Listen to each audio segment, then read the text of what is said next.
I only needed shelter.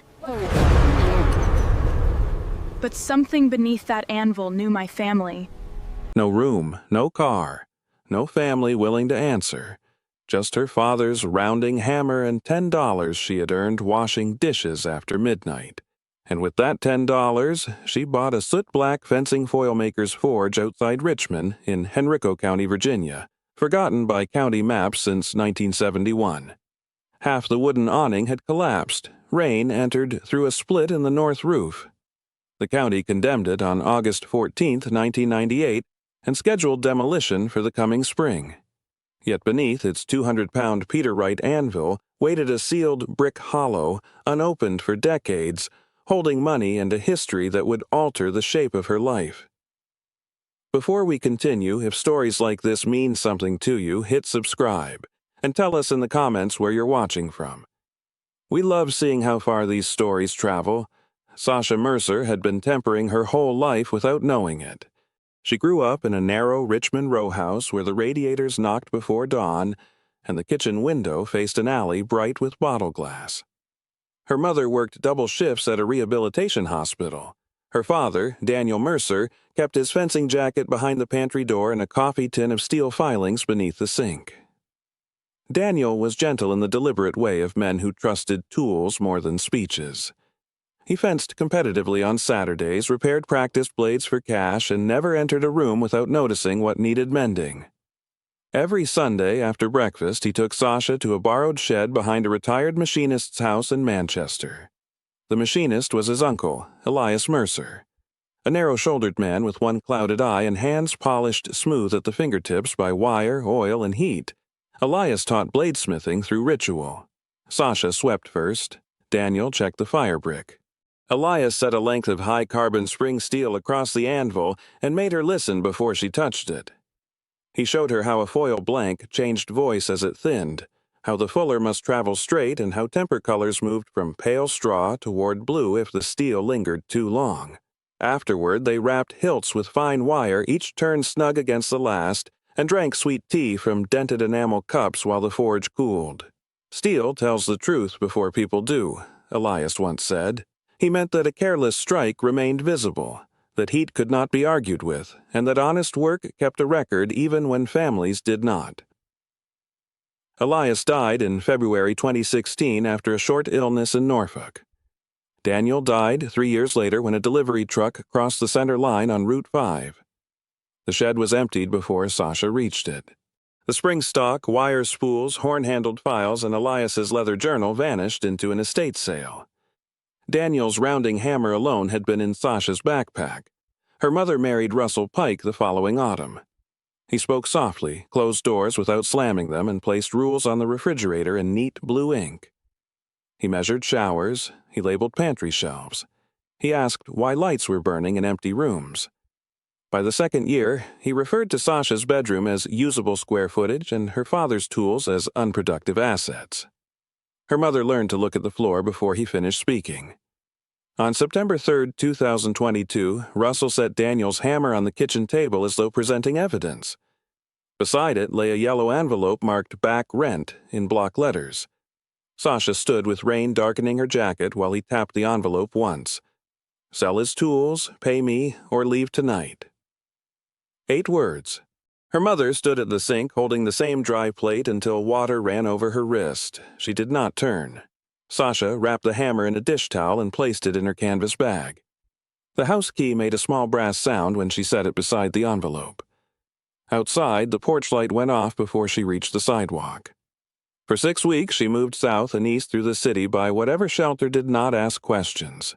She slept beneath the James River Railway Bridge, waking whenever freight wheels passed overhead. In Petersburg, she used $7 for a hostel cot and $2 for oatmeal, then spent 2 nights behind a laundromat where the dryers warmed the brick wall. She rode to Ashland with a church van, slept in an unlocked hay trailer, and returned to Richmond after a farm job dissolved before payday. Her money fell from $38 to $26, then $19. She washed dishes near Shockoe Bottom until 1 in the morning and kept Daniel's hammer beneath her coat while she slept in a bus station chair. A security guard named Mr. Lewis woke her gently before each shift change and never asked her to explain. By mid-October, $10 remained. The main library on Franklin Street was warm, and the reading tables did not require a purchase. Sasha went there to dry her socks beneath a restroom hand dryer and searched the public terminals for day labor. On October 17th, a county surplus notice appeared between listings for broken office chairs and drainage pipe. Abandoned fencing foil forge structure, as is Henrico County, minimum transfer. Fee, $10. The photograph showed brickwork blackened above a crooked chimney and a collapsed awning leaning into weeds. She enlarged the image until the pixels broke apart. The Anvil silhouette in the doorway had a waist she recognized. Peter Wright, probably 200 pounds. Behind it, fixed to the wall, hung the rusted curve of a wire wrapping jig like the one Elias had used on Sundays. Sasha printed the notice for 15 cents, folded it around her remaining bills, and walked to the bus depot before the library closed. She did not mistake the forge for rescue. It had no water, no certificate of occupancy, and demolition written into its public record, but it was a place where a hammer still belonged. At dawn, with Daniel's hammer against her ribs and $10 hidden in her boot, Sasha boarded the westbound bus toward the county clerk and the ruin waiting beyond Richmond. The bus carried Sasha 17 miles beyond downtown Richmond before the driver lowered her bag onto the shoulder of Williamsburg Road and pointed toward a two-lane route disappearing through pines. County offices are west, properties southeast. The doors folded shut, leaving diesel smoke and a silence broad enough to hear dry grass rubbing against the guardrail. She walked 9 miles that day. Daniel's hammer pulled one shoulder lower and the printed notice softened inside her coat from sweat. Near dusk, rain began in fine cold needles. Sasha found a hay barn behind an abandoned produce stand and climbed through a gap where one plank had rotted free. The temperature fell to 34 degrees. She slept beneath loose timothy with her canvas bag under her head, waking whenever mice moved in the rafters or water struck the rusted roof. At sunrise, frost silvered the field edges. She shook hay from her hair, ate half a bruised apple left in a roadside ditch, and continued toward Verena. The community announced itself without a proper center. There was Clement's Feed and Seed with the grain dust whitening its porch, Bell's Hardware behind 2 gasoline pumps, the Riverbend Cafe with steamed windows, Marrow's Tire Service under a hand-painted sign, and a narrow pharmacy called Haskins Drugs, where an elderly man arranged newspapers outside. Each building seemed to stand at a respectful distance from the next, as though land was still plentiful and conversation traveled easily across it. The county clerk's annex occupied a former bank beside a gravel lot. Sasha entered at 11:17, carrying the smell of wet hay and road dust into a room polished with lemon oil. Behind the counter sat a woman with silver hair pinned by 2 black combs. One lens of her glasses was thicker than the other, enlarging her left eye whenever she looked down. Her brass nameplate read, Mrs. Evelyn Harrow. Property transfers. Sasha placed the notice and $10 beneath the opening in the glass. Mrs. Harrow studied the money, then Sasha's coat, boots, and canvas bag. You understand the building is condemned? Yes, ma'am. You understand there is no county water connection? Yes, ma'am. You understand the access road is not maintained? Yes, ma'am. You understand demolition charges become yours after transfer? Sasha rested both hands on the counter. Yes, ma'am. Mrs. Harrow did not reach for the bills. She pulled a folder from beneath the desk and turned through survey copies stained brown at the edges. Most people laugh when they read a $10 minimum. I did not. No, the clerk said, I suppose you didn't. The deed contained 3 pages of narrow type and a boundary description beginning at a limestone marker no longer visible above ground. Sasha signed her full name 4 times. Mrs. Harrow pressed a brass county stamp into a red ink pad, brought it down with both hands, and held it there until the paper took the seal. The sound was quiet but final. She opened the cash drawer, placed Sasha's dollar bills into separate compartments, then paused over the signature line, Mercer. Sasha looked up. Mrs. Harrow removed her glasses and folded them carefully. Without the thick lens, her face seemed smaller and older. Any relation to Elias Mercer? He was my great-uncle. The clerk leaned back. Her chair gave a single wooden creak. He came here in the summers, late 80s, early 90s. Asked for copies of the old tax plats and the closure records. She touched the deed with one finger. Always wore a gray cap, carried a leather notebook tied with cord. Sasha felt the handle of Daniel's hammer through the canvas beside her leg. Did he say why? Only that his family had left work unfinished. Mrs. Harrow's gaze moved toward the rain beginning again against the front windows. I thought he meant unpaid taxes. We cleared those records years ago. He never filed a claim. The missing journal had been leather, according to Daniel, and bound with a narrow cord that Elias replaced whenever it frayed. Mrs. Harrow returned her glasses to her face and slid the certified deed beneath the opening. Take Route 5 east for 4 miles. Turn right onto Buffin Road, then left at the Split Oak onto an unmarked gravel lane. When the gravel ends, continue through the walnut trees.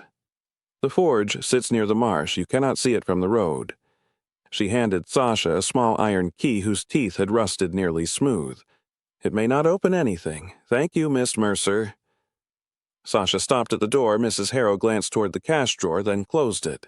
Your uncle was careful about that place. Outside, the rain had settled into a steady gray fall. Sasha followed Route 5 while traffic pushed cold spray against her jeans. After 4 miles, she reached Buffin Road, where the shoulder narrowed and fields opened between stands of cedar. An old man repairing fence wire lifted 2 fingers in greeting but did not speak. His red hound watched Sasha from beneath a farm trailer, gave one doubtful bark, and returned its head to its paws. The split oak stood exactly where Mrs. Harrow had said. Beyond it, the gravel lane passed between bare walnut trees whose roots had lifted the surface into ridges. Wet leaves covered the last 100 yards. Sasha walked until the lane became 2 faint tracks, then until the tracks disappeared altogether. The forge emerged gradually through the rain. It was a soot-covered brick building about 24 feet wide and 36 feet deep, with a low gabled roof bowed near the north wall. The collapsed awning lay across the entrance in broken oak ribs and rusted corrugated sheets. A square chimney rose above the rear slope, missing several courses at its crown. Over the doorway, a narrow wooden sign retained only the carved shadows of its lettering. Mercer Foil Works Sasha stood beneath the walnuts until water ran from her sleeves. The name might have belonged to strangers. Mercer was not rare. Yet Elias had searched these records, and the wire-wrapping jig in the photograph had been familiar before she knew why. She climbed over the awning beam and fitted the county key into the front lock. It entered halfway. She worked it with a drop of rainwater and pressure from her thumb until the mechanism turned with a sound like a dry twig breaking. The door opened inward 6 inches and struck debris. Sasha leaned her shoulder against it. Rotten leaves, fallen plaster, and a collapsed shelf dragged across the floor. Cold air came out, carrying old soot, damp brick, mouse nesting, and beneath them something faintly metallic, the clean mineral scent that remained after iron had been struck and cooled. The front room held a scarred counter, and 2 benches beneath windows filmed green with algae. Rain tapped through a roof split into a galvanized bucket already filled to its rim. When Sasha moved, the floor answered in separate voices. A hollow complaint near the door, a firmer note beside the wall, then one sharp creak beneath the counter. She tasted lime dust when she breathed through her mouth. Beyond an interior brick arch lay the workroom. Her fingers found the wall slick with condensation. A dead forge occupied the center, its firepot choked with blackened mortar and walnut shells carried in by animals. The Peter Wright anvil stood beside it on a massive oak block, dark with rust but upright. Sasha placed her palm against its face. The iron was colder than the air. She unpacked Daniel's hammer and set it gently on the anvil. The 2 tools touched with a small, exact sound. In the back room, she found a hand pump over a dry sink, a narrow cupboard, and an iron cot frame without springs. One window had no glass. Wind entered there carrying marsh water, wet reeds, and wood smoke from a distant house. She could hear frogs beneath the rain and, farther off, the dull horn of a vessel moving along the James. Before darkness, Sasha dragged loose boards across the broken window and swept one corner with a bundle of twigs. She spread her coat on the front room floor, kept the hammer within reach, and ate the remaining half of the roadside apple in slow bites. The building shifted as the temperature fell. Mortar released grains into the walls. Water struck the bucket. Somewhere behind the chimney, a mouse worked patiently at paper. Sasha lay awake looking at the underside of the damaged roof. She had no lamp, no blanket, and no certainty that the county would delay demolition once winter ended. Yet the deed rested inside her shirt, warm from her skin, and her father's hammer lay against the boards beside her hand. It had been waiting for her. At first light, Sasha carried the galvanized bucket outside and followed the sound of water through the walnut trees. The well stood 30 yards behind the forge, its stone curb split by roots and its wooden cover gray with rot. She lowered the bucket on a length of frayed rope, heard it strike water after 11 seconds, then drew up a cold, iron-tasting supply clouded with silt. She boiled it in a dented kettle she found beneath the sink and marked the well for cleaning before she trusted it fully. The outhouse leaned toward the marsh at an angle that made its door swing open by itself. One wall had separated from the sill, and hornets had built a paper nest beneath the roof. Sasha drove them out with smoke from damp leaves, braced the wall with a fallen fence rail, and swept away 15 years of walnut shells. By the third day, she knew the forge floor by sound. The front boards complained near the door. The center remained firm. A soft double creak beside the backroom cupboard warned of a broken tongue beneath the plank. She walked at night without light, placing each foot where the building would hold it quietly. Food became the next problem. At Bell's Hardware, the air smelled of machine oil, burlap, and the cinnamon candies kept in a glass jar by the register. Wooden drawers climbed the walls to the pressed tin ceiling, each labeled with fading pencil. The owner, Silas Bell, had a left thumb flattened broad as a coin from an old press accident. He used it to hold Sasha's county deed open while he read, "You bought the foil works?" "Yes, sir, for $10. Yes!" He looked at Daniel's hammer protruding from her bag, then at the list she had written on the back of the classified notice. "You know how to use that. Enough to know what I don't know." Silas folded the list and placed it beneath the register. "I can open you 30 days of credit, nothing decorative, nothing foolish. You pay when work comes. I cannot promise work will come, then promise you'll tell me before the account goes bad." Sasha nodded. He reached beneath the counter and brought out a water-stained book titled Practical Repairs for Rural Buildings. Its spine had been reinforced with cloth tape. "County printed these in 1968, he said. "Free advice is usually worth what it costs, but this one keeps roofs up." She left with a stiff chimney brush for $8.75, 20 feet of fiberglass rod for $6.40, a steel ash shovel for $4.25, lamp oil for $1.10, 5 pounds of masonry lime for $3.60, and a box of cut nails priced at $2.85. Silas wrote every amount in a narrow ledger, pressing hard enough that the figures marked 3 sheets below. The chimney occupied most of the next day. Sasha tied a rope around her waist, climbed the rear slope using the exposed rafters for footholds, and reached the crown shortly after 8. 4 bricks moved beneath her hand. She lifted them away rather than trusting their weight and lowered the brush into the flue one fiberglass section at a time. The first pass stopped at 6 feet. She rotated the rod clockwise, withdrew it, and found the bristles packed with tar-black creosote. The second pass broke through a narrowed section and sent soot down into the firebox in a dry, rushing collapse.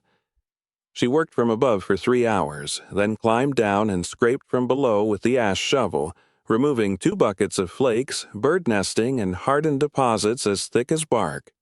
Near the smoke shelf, the creosote had glazed to a dark shine. She wrapped a brick fragment in cloth, fixed it to the rod, and used its edge to chip the surface without cracking the liner. By late afternoon, a square of daylight showed cleanly through the throat. Her hands were striped black to the wrists. She built the first fire with walnut twigs, split oak from the fallen awning, and 1 twist of newspaper Silas had wrapped around the lamp oil. Smoke rolled briefly into the room, found the warmed flue, then lifted in a straight, obedient column. Sasha watched it for 10 minutes before adding another piece of wood. That evening, she heated beans in the kettle and toasted 2 slices of day-old bread on the ash shovel. The meal tasted faintly of smoke and iron. She ate, seated on the Anvil block, facing the fire while rain moved softly across the roof. On the fifth morning, she began clearing the workroom. Beneath the collapsed shelves, she found a pair of long tongs with jaws shaped for narrow blade stock, a hand-cranked wire jig frozen beneath red rust, 3 sandstone slips used for polishing fullers, and a draw plate drilled with holes that diminished from pencil width to sewing needle fine. A wooden rack held 4 cracked fencing masks whose wire fronts had rusted together. Near the forge lay a shallow tempering trough lined with sheet copper, green at the seams. She uncovered a foot-powered grinding wheel with its leather belt eaten away, then a cast-iron vise bolted to the west bench. The vise opened after an hour of oil and patient pressure. Inside, its jaws remained a thin curl of spring steel, no wider than a ribbon. Sasha touched the curl with Daniel's hammer. The note was bright. The anvil answered differently. She struck its face near the heel, then near the horn. Both gave the clear ring expected of forged wrought iron with a hardened steel plate. When she tapped the oak block beneath it, however, the rear side returned a hollow note. Sasha struck again. The front of the block sounded dense. The left side did too. At the back, just above the floor level, the hammer produced a muted wooden chambering sound, as though the stump had been set over an empty jar. She knelt and cleared soot from the base with the ash shovel. The anvil weighed close to 200 pounds. Its oak stand added another 100. Sasha tested the assembly by leaning her shoulder beneath the horn. It moved less than the width of a fingernail. She wedged a length of awning timber under the heel, placed a round iron bar beneath the timber as a fulcrum, and pressed downward. The anvil rose. Not much, enough. Beneath the rear edge of the block, hidden by packed sand, was a cedar disc the size of her palm. Its grain had darkened almost black, but the center retained a shallow cut shaped like a fencing foil guard. Sasha lowered the anvil carefully. She spent the afternoon removing sand with a spoon from the backroom cupboard. Each scoop exposed more of the disc and the recessed bricks surrounding it. The cavity had been built directly beneath the anvil stand, its edges mortared separately from the floor. The cedar plug would not turn by hand. She cleaned the carved guard with a nail, fitted the curved jaw of the long tongs into it, and applied slow pressure. The disc shifted with a dry release, rotated 1/4 turn, and lifted on 2 concealed brass pins. Cold air came from below. Inside lay 3 packages wrapped in oilcloth and tied with waxed linen. Sasha removed them one at a time and placed them on the workbench. Beneath those sat a rectangular tin box and 2 narrow bundles wrapped in brown paper gone brittle at the folds. She did not tear anything. The first oilcloth package contained Elias's horn-handled files, each tooth protected by a sleeve of oiled wool. The second held Daniel's wire-wrapping pliers, a small cross-peen hammer, and 6 steel mandrels labeled by hilt diameter. In the third were coils of silvered copper wire, packets of high-carbon spring stock, and a narrow quenching thermometer marked from 100 to 1,000 degrees. Sasha sat down. The tools had not vanished at an estate sale. Someone had gathered them, oiled them, and returned them here. The first brown paper bundle contained foil blanks, straight but unfinished, their tangs stamped with a small M inside an oval. The second held surgical steel, scalpel stock, probe blanks, and thin strips suitable for forceps springs. Each piece had been separated by wax paper and dated in pencil. She opened the tin box last. A folded letter rested on top. Beneath it were cotton bags heavy with coins and 2 paper-wrapped stacks of currency. Sasha left the letter closed. She spread a clean cloth across the bench and counted the money twice. The bills came to $39,800, mostly in 20s and 50s issued across several decades. The coins added $5,400. Morgan silver dollars, Walking Liberty half-dollars, Mercury dimes, and Indian head cents bundled in paper rolls. At the bottom lay a tarnished purple heart engraved with the name Thomas A. Mercer and the year 1944, for the total was $45,200. Sasha wrote the figure in the margin of the repair manual. Then she counted again, because exact work deserved a second measure. By the time she finished, darkness had filled the windows. She returned the money to the tin box, set the metal beside the unopened letter, and carried neither to her sleeping corner. Instead, she walked through the back door toward the marsh. The rain had ended. Black water moved among reeds silvered by the moon, and the James beyond them gave off the slow sound of current passing unseen.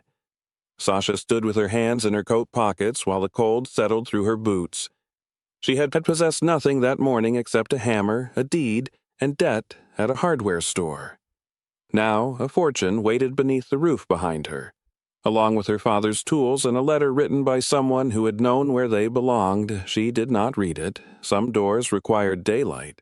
It had been waiting for her. Morning entered through the boarded window in 4 pale bars.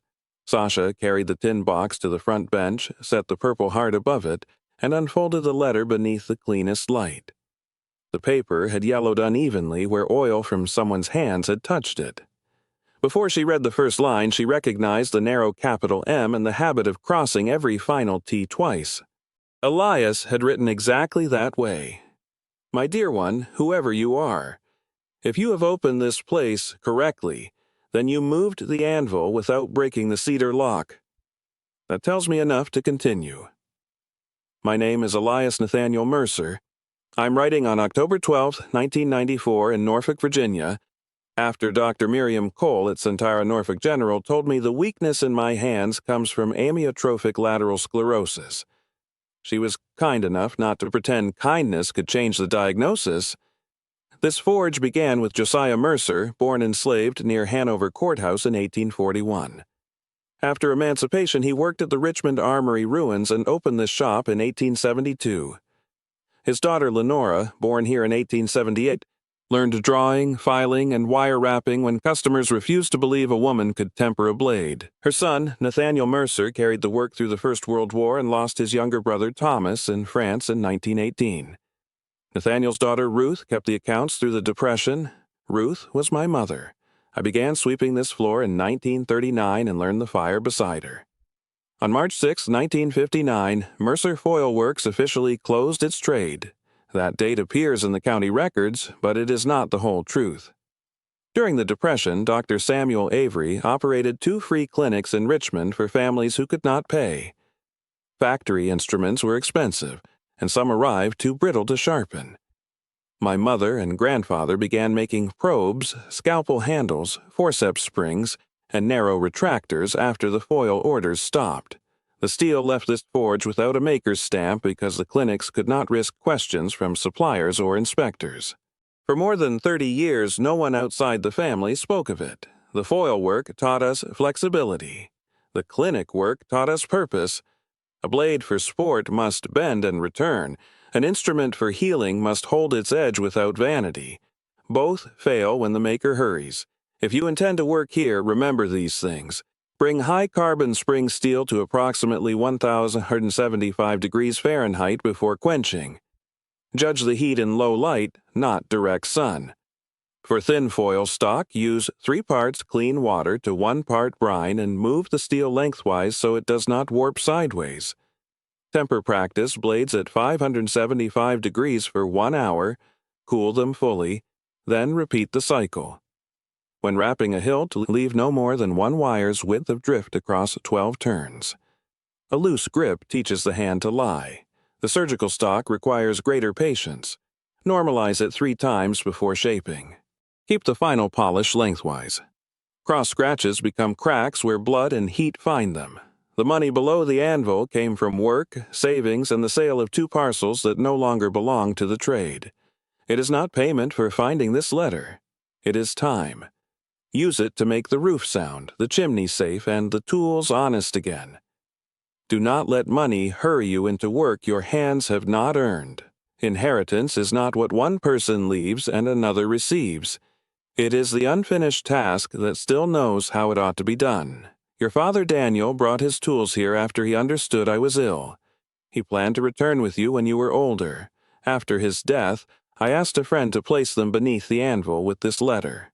I did not know your name would be the one reading it. I only hoped someone patient would come.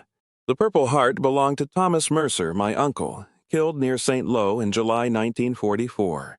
If you can, give him a day of remembrance before you use any of the money. Behind the forge, beyond the walnut trees, there is a granite marker near the marsh. Lenora chose the place. Stand there when you need to remember why this shop made more than weapons for sport. Do not restore every scar. Some marks are records. Do not sell the tools separately. Do not be ashamed to begin badly. The house is not empty. It has been waiting. You are welcome here. Elias Nathaniel. Mercer, October 12, 1994. Sasha reached the signature and remained still. The forge fire had gone out during the night, and the room was cold enough that her breath crossed the page. She read the letter again, slower than before, pausing where Elias had written Daniel's name. Then she folded the sheets along their original creases, not making a new one, and returned them to the envelope. The granite marker stood beyond the last walnut tree where the ground descended toward the marsh. Sasha found it, beneath honeysuckle and winter grass, a low rectangular stone turned nearly level with the earth. She cleared it with both hands. On its surface, shallow letters had survived rain, frost, and more than a century of roots. Lenora Mercer Steel for the steady hand 1878 to 1963. Beside the name was the same oval M stamped on the unfinished foil blanks. Sasha knelt until mud darkened both knees. From there, she could see the chimney above the trees and the bent roofline behind it. The forge did not look rescued. It looked measurable, that was enough. Back inside, she selected one object from the recovered tools, Elias's small brass spirit lamp, blackened around the cap but unbroken. She cleaned the wick channel with a sewing needle, filled the reservoir with lamp oil, and struck a match against the brick hearth. A blue flame rose, wavered, then steadied beneath its yellow tip. The light brought other hands into the room without summoning ghosts. Mr. Lewis had let her sleep 10 extra minutes in the bus station before waking her. The church driver near Ashland had passed her a paper cup of coffee without asking where she belonged. Silas Bell had opened a ledger instead of closing his door. Mrs. Harrow had pressed the county seal slowly enough to make a $10 deed feel lawful. None of them had known what waited beneath the anvil. Their kindness had not depended on knowing. Before this story moves forward, think of one small kindness someone once gave you when they had no reason to expect anything back. It may have been a meal, a ride, a warm room, or only a patient voice. Tell us about it in the comments and let that person's kindness travel a little farther. That night, Sasha wrapped the letter in oilcloth and placed it beside Daniel's hammer. Elias's files rested in their wool sleeves near her shoulder, and the Purple Heart lay inside the closed tin box beneath the bench. She slept facing the cold forge with the recovered tools between herself and the door. The first snow came on December 2nd and laid 4 inches across the walnut roots, the collapsed awning, and every opening in the roof. Sasha watched flakes fall through the north, split, and dissolve on the workroom floor. She carried the county repair manual to the bench and read the roofing chapter 3 times, tracing each diagram with a soot-darkened finger. The roof measured 26 by 38 feet along its slopes. Allowing for overlap and waste, she calculated 29 squares of asphalt shingles, 6 rolls of felt, and 32 pounds of galvanized roofing nails. Silas studied her figures without correcting them. Then he went into the rear storeroom and returned with a roofing hatchet whose leather handle was dark from use. "My brother Wade carried this 30 years, he said. Bring it back when the roof stops leaking. The man who came with the first delivery was Otis Green, 71, a former roofer with a left knee that no longer bent fully. He wore a canvas cap patched above one ear and climbed the ladder before Sasha could ask his price. "I can pay a little," Otis looked down from the eave. "You can hold the ladder."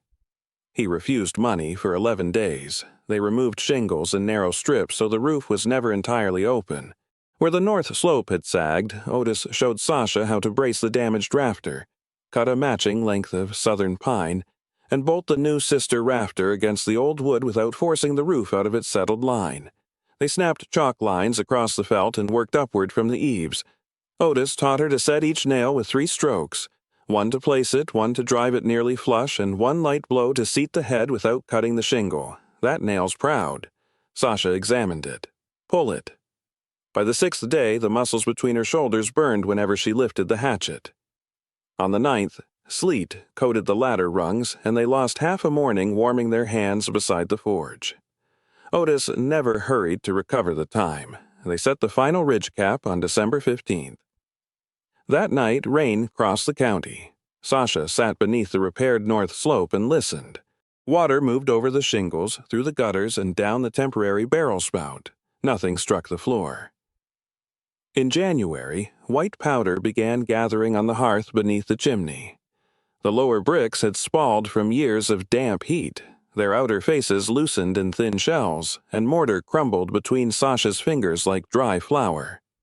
She removed each unstable brick by hand, numbered the sound ones in pencil, and rebuilt only the damaged courses. Silas found a sack of hydraulic lime in the storeroom. Sasha mixed 3 parts wash sand to 1 part lime, then added fire clay at a ratio of 1 part to 4 for the joints nearest the flue. Too wet, and the mortar sagged.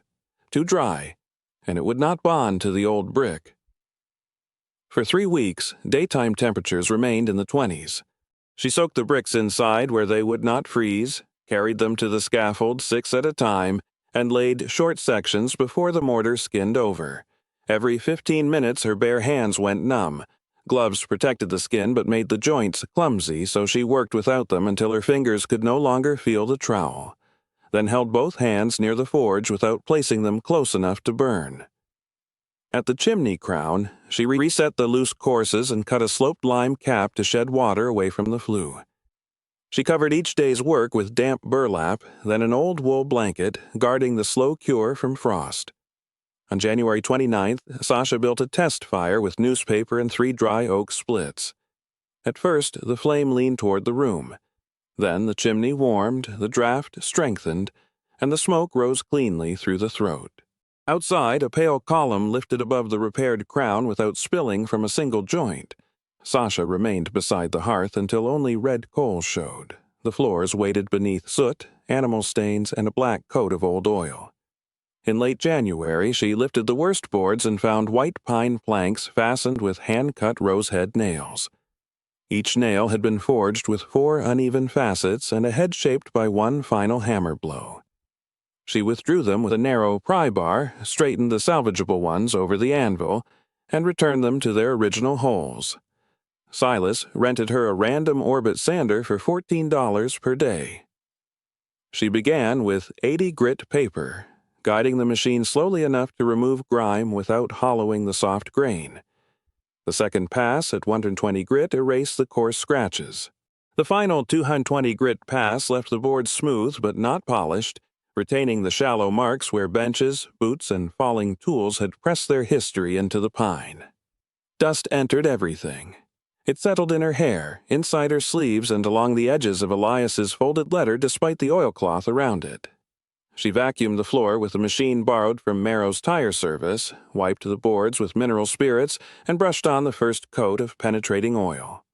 The wood changed before her eyes, rising from dull brown toward dark honey. The second coat deepened the grain.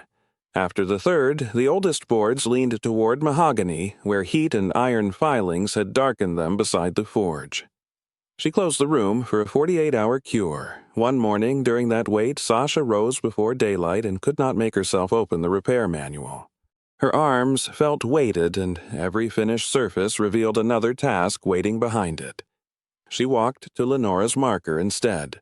A great blue heron stood in the marsh with 1 foot hidden beneath its body. For nearly an hour it did nothing Sasha could see. Then it lowered its leg, placed the foot carefully in the water, and waited again. Sasha stayed until the bird flew. She performed no work that day. February arrived with hard sun and 8 windows that seemed designed to admit more weather than light. 3 openings had no glass. 4 panes were cracked from corner to corner. The 8th held an original sheet dated by the county survey to 1788, its surface wavering with tiny seeds and drawn glass ripples. Sasha removed that pane first, wrapped it in a blanket, and stored it upright behind the front counter while she rebuilt the sash around it. She scraped each rabbet clean without cutting into the old wood, brushed on linseed oil, and rolled DAP 33 glazing putty between her palms until it softened. A thin bedding layer received the glass. Glazier's points held the pane without pressure, and a final putty bevel shed water toward the exterior. The sash cords had rotted into gray fibers. Sasha replaced them with a 1/4-inch cotton cord, feeding each length over the pulley and tying a figure-8 knot through the counterweight eye. She tested the weight before closing the pocket, adjusting the cord until the sash remained wherever she left it instead of dropping against the sill. She cut replacement glass at Bell's Hardware and carried each pane back between sheets of cardboard. The first cracked beneath her hand when she pressed a glazier's point too deeply. She stood over the pieces, breathing through her nose, then swept them into a bucket and began again. The preserved 1788 pane returned to the southern window. Its wavering surface bent the walnut trees into soft vertical lines, as though the outside world were being remembered rather than viewed. On the final window, Sasha smoothed the last putty corner with her knife and raised the sash 6 inches to test the new cord. A chickadee landed on a walnut branch just beyond the glass. It turned its black-capped head toward her, struck the branch once with its beak, and remained while she lowered the sash into place. By late February, the walls had begun shedding their oldest repairs. The original plaster remained where horsehair bound it to hand-split oak lath. But 3 patches beside the chimney failed within 6 days. The first dried too quickly and curled away at the edges. The second cracked through the middle. The third held until the morning fire warmed the bricks, then fell in one flat piece onto the hearth. Sasha ground the failed material back into the waste bucket. Silas gave her an old feed bag filled with horsehair saved from his father's upholstery work. She cut the fibers to thumb length and mixed them into lime plaster until each handful held together without clumping. The scratch coat went on first, pressed through the lath and scored horizontally while still green. Over that, she laid a 3/8-inch brown coat, leveled it with a damp wooden float, and left it beneath loose canvas for a 72-hour cure. The finished coat measured no more than 1/8 of an inch.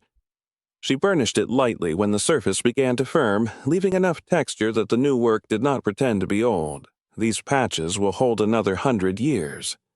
She did not say the line aloud. Doris Fenner, who owned the Riverbend Cafe, began leaving paper bags on the doorstep before sunrise. She was a broad woman with a silver braid looped beneath her collar and flour permanently caught in the creases of her hands. The bags held biscuits, boiled eggs, and once a wedge of apple cake wrapped in wax paper. When Sasha carried money to the cafe, Doris pushed the bills back across the counter with one floury finger. In Candles, when the shop reopens, a week later, Caleb Price arrived on a blue Schwinn bicycle with a splitting maul balanced across the handlebars. He was 16, long-limbed, and wore one boot laced with white cord where the leather had torn. Sasha met him beside the woodpile. "I can pay by the hour." He shook his head and began splitting storm-fallen walnut into stove lengths, my mother said. "About your grandfather." That was all he offered. By noon, he had stacked half a cord beneath the rebuilt awning and sharpened the maul on one of Elias's sandstone slips before riding home. Reverend Boyd passed each morning on his walk from the small Baptist church near Buffin Road. He wore a black felt hat in every kind of weather and carried a cane polished pale where his hand rested. He never entered unless invited. He tipped his hat toward the chimney smoke, raised 2 fingers, and offered the same forward prayer. Keep her hands steady. The cellar waited until February 11th. Its door had been hidden beneath warped boards behind the backroom cupboard. Sasha lifted them and found 7 granite steps descending into air that smelled of wet stone and iron. The chamber below measured 12 by 15 feet with a fieldstone floor laid directly against the earth. At the center rested a dressed granite slab nearly 4 feet long. A craft mark had been carved into one corner, an oval surrounding a narrow foil blade and guard. The joints around the slab were too exact to be natural. Sasha cleaned the edges, tested them with the tip of a pry bar, then stopped. Elias had written not to hurry. She left the slab where it was. Under the third stair, her fingers touched wood. A small oak box had been wedged behind the stone riser, protected by a strip of tarred cloth. Inside lay a brass key and a tintype wrapped in linen. The key's bow had been shaped like a fencing guard, 2 curved arms meeting around an oval opening. The tintype showed a young woman standing outside the forge in the summer of 1903. She wore a dark skirt, a white work apron, and held a long finishing file across both palms. Her chin, broad mouth, and direct gaze resembled Sasha's so closely that Sasha lowered the picture, then raised it again. On the back, written in faded ink, were 9 words: Lenora Mercer, daughter of Josiah, age 25. Summer of 1903. Sasha carried the key upstairs and set it on the mantel beside the Purple Heart. She tried it in the front door, the tool chest, the tin box, and the cupboard locks. It opened none of them. There it remained. In March, the snow retreated into shaded ditches. The creek beyond the marsh grew loud with rainwater, and the walnut branches loosened pale green catkins that trembled above the new roof. Sasha cleaned the foil jig but did not begin a full blade. She chose one mercury dime from the cache and exchanged it with a collector for enough modern steel, wire, and fuel to practice on short samples. She learned how the forge breathed after repair, how quickly the thin stock lost heat, and where her hammer hand still struck too hard. Failed pieces went into a wooden box rather than the marsh or a scrap pile. The house was patient, so was she. 2 winters later, in December 2024, Sasha completed her first fencing foil. She had begun with a length of high-carbon spring steel slightly thicker than the finished blade required. She forged the taper in small heats, normalized the steel 3 times, and brought it to Elias's written temperature before quenching it lengthwise in the water and brine mixture. The blade warped less than 1/8 of an inch. She corrected it during the first tempering cycle, repeated the hour at 575 degrees, then polished every line along the blade rather than across it. The guard was plain steel. The grip was wrapped in silvered copper wire, 12 turns at a time without visible drift. When she bent the finished foil against the floor, it curved, held, and returned straight. The restored interior remained modest. The front counter had been scrubbed rather than replaced. The grinding wheel turned on a new leather belt. Elias's files stood in their old rack, and Daniel's hammer rested beside Sasha's on the anvil. The 1788 glass softened the southern light across the pine floor where the darkest scars remained visible beneath the oil. The brass key found its lock during the same winter. A storm tore a dead limb from the largest walnut tree behind Lenora's marker. When Sasha cut the damaged bark away, she uncovered a narrow brass plate set flush into the trunk long before the wood had closed around it. Its keyway carried the oval Mercer mark. The cellar key turned once. A shallow iron compartment opened inside the tree. It held a folded 48-star American flag wrapped in waxed canvas and a note written by Lenora Mercer in September 1918, while influenza and war reports moved through Richmond together. Lenora wrote that her brother Thomas had left for France and that Nathaniel had begun sleeping beside the forge because military repair orders arrived after dark. She did not know whether Thomas would return. She had placed the flag in the walnut because trees kept what houses sometimes lost. The final paragraph was brief. If the shop survives us, let its work remain useful. Let no one confuse a weapon's shape with its purpose. A steady hand may defend, mend, feed, or heal. The hand chooses. Sasha folded the note along its weakened lines and returned it to the compartment with the flag. She replaced the plate but did not conceal it beneath new bark. The Purple Heart belonged to another Thomas Mercer, Lenora's nephew, lost near St. Lo during the Second World War. On July 18, 2025, the anniversary recorded in his service papers, Sasha carried the medal to the Virginia Veterans Cemetery at Amelia and placed it beneath his name for the length of one quiet afternoon. She brought it home before rain. The cash remained mostly untouched. One Morgan dollar purchased chimney materials when the Bell's account came due.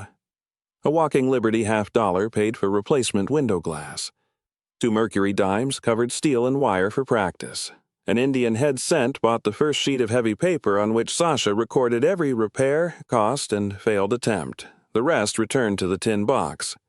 She wrapped it in fresh oilcloth, placed her ledger and Elias's letter above the money, and added a card in her own handwriting. For the next one, use only what gives the work time. The box went back into the recessed brick cavity. Sasha replaced the cedar disc and lowered the anvil onto its oak block. The hiding place was not a secret from her. It was a promise she had chosen not to spend. The shop reopened without an announcement. Doris pinned a plain index card to the cafe corkboard between a notice for firewood and a handwritten offer to repair porch screens. Mercer Foil Works Practice Foil Repair Wire. Grip Small Steel Instruments Work accepted slowly. No telephone number appeared. Customers left their names with Doris. Within 3 months, the mailing list held more than 40 entries. Fencing coaches, historical interpreters, 2 rural clinics needing simple non-surgical instruments, and families with damaged blades they did not want replaced by factory copies. Sasha accepted only what she could complete carefully. Some weeks she finished nothing that left the building. Caleb returned in April carrying a cedar sign beneath one arm.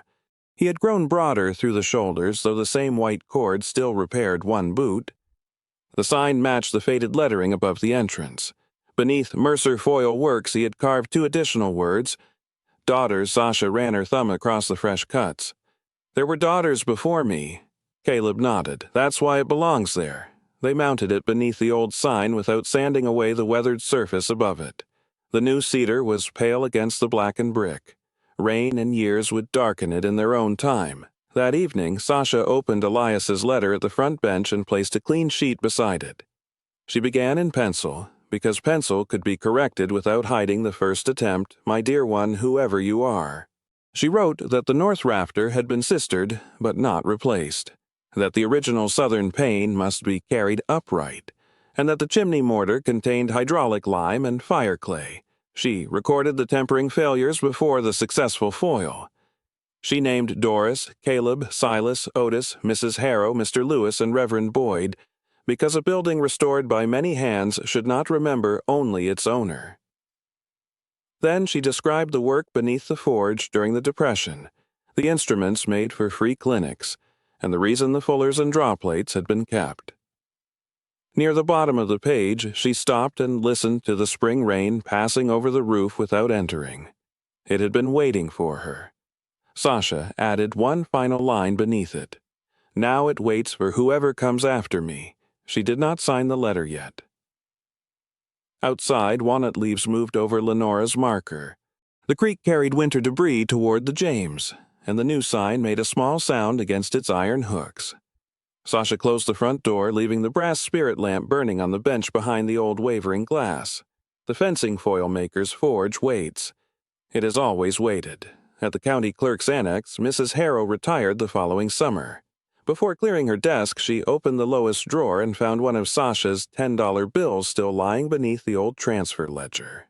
She had set it aside on the morning of the sale and never returned it to the cash compartments. Mrs. Harrow folded the bill once and left it in the drawer for the next clerk.